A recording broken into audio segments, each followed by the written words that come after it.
चान, बरत के राख लियो ने मान।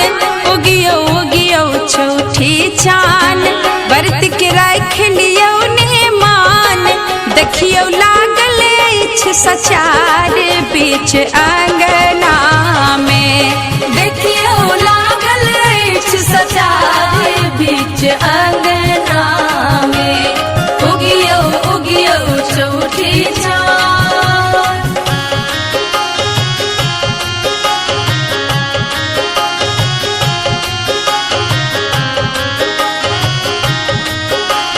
Music by Dilip Savaria.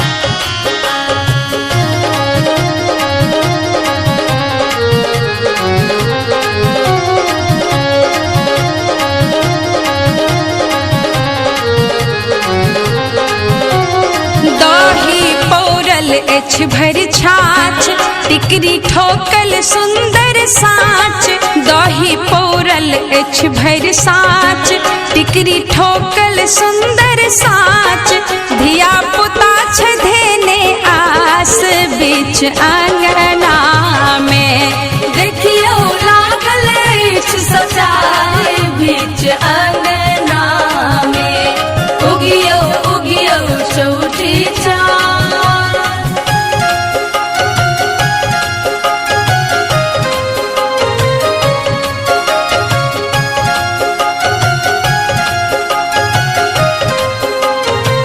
Savaria Recording Studio, Hajipur.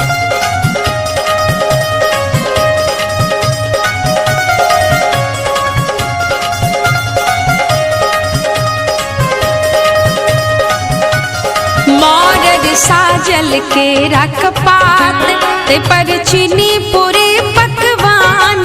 मौरद साजल के रखपात, ते पर चीनी पूरी पकवान। देखते लागे केहन सोहान बीच अंगना में।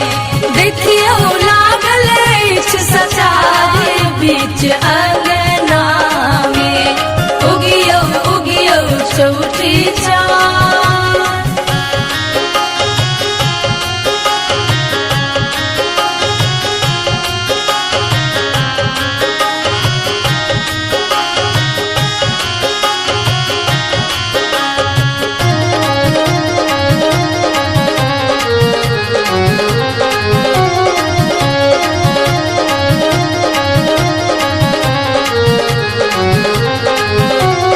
डाली साजल पान मखान, कलशा तर में राखल धान।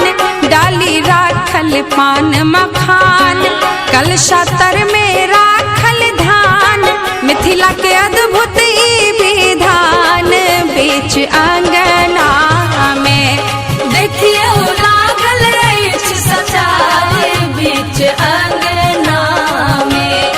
उगियो उगियो छठी चान। उगियो उगियो छठी चान, बरत के राख लियो ने मान।